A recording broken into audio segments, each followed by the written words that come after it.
local po ang nilagay. Yan nangyari. Ang naging problema po nito ay yung regulator. Nasunog na po yung kanyang regulator dahil nag-overcharge to. Yan po yung sinasabi ko na kaysa bumili kayo ng local na regulator na pang barako, magpa full wave na lang kayo, mas maganda pa kaysa bibili kayo ng local na tig 250 na nag-overcharge, nasisira yung battery, tapos bigla kayong titirik sa daan. Yan po ang nangyayari dyan. Kaya pagka nagpalit ka niya, kung hindi overcharge, hindi naman nagcha-charge. Yan po ang problema pagka mga local ang regulator. So ito, nagpalit po ng battery ito kahapon, yan bago. Tapos biglang nalobat. Pagtingin namin, ito pala ang kanyang regulator ay nasusunog na. Yan po yung regulator, nakapapalit lang din. Pinaltan po yung original niya. Local po ang nilagay, yan nangyari. So ngayon, pinapakuha ko po sa kanya yung original at ibabalik po namin. Siguradong hindi pa po yung sira. Ang naging problema lang po nito, kaya po yun ay pinaltan nila dahil yung kanya pong battery ay hindi na po nagkakarga. So akala po nila ang problema regulator. Ibig sabihin po no, nansira po doon yung battery na niya.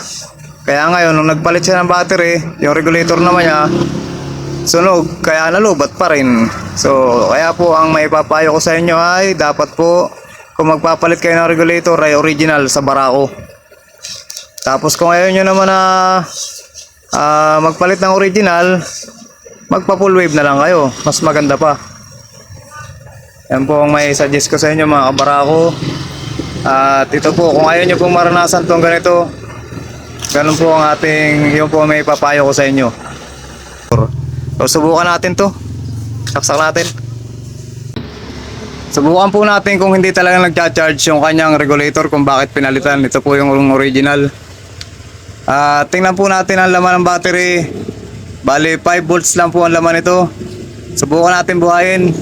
Okay pre, buhayin mo. Okay, buhayin mo. Change oil.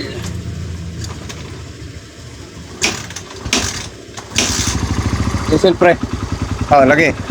Oh. Okay. Okay, nag-7 agad oh, nag-8 agad. Parang Jigs, i-rev mo nga ng kalate. Parang Jigs, bakit pinaltan niya regulator eh, nagcha-charge naman. Okay, diretso. So, chinarge po muna natin ng konti yung battery at lobat na lobat po ito. So, subukan natin mga kagwa kung talagang hindi nagcha-charge yung kanyang original na regulator at bakit pinaltan. Bago. Okay. Okay, ikaw. Okay, bumbay mo kalate. Ano mo to? Okay, video, kalate. Okay, diretso mo pa.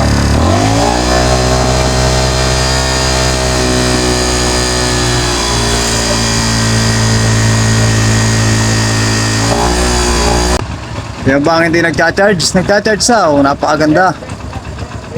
Oh, okay na to, okay na. So hanggang dito na lang at sana po may naibigay akong counting idea sa inyo. Thank you.